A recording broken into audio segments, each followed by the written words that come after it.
Hinagupit ng bagyong Opong ang malaking bahagi ng Oriental Mindoro.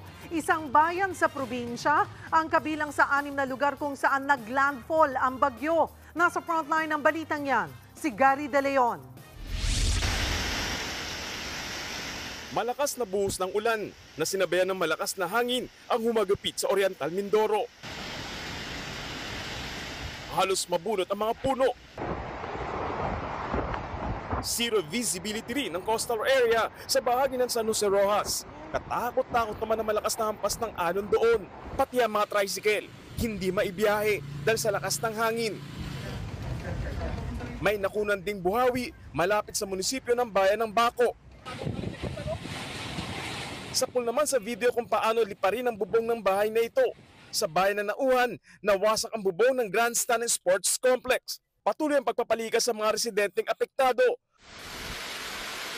Halos maghapon ang naranasang ulan sa Oriental Mindoro. Sa ika-6 kasing pagkakataon, naglandfall ang bagyong Opong sa bayan ng Mansalay. Nagbabalita mula sa frontline, Gary De Leon, News 5.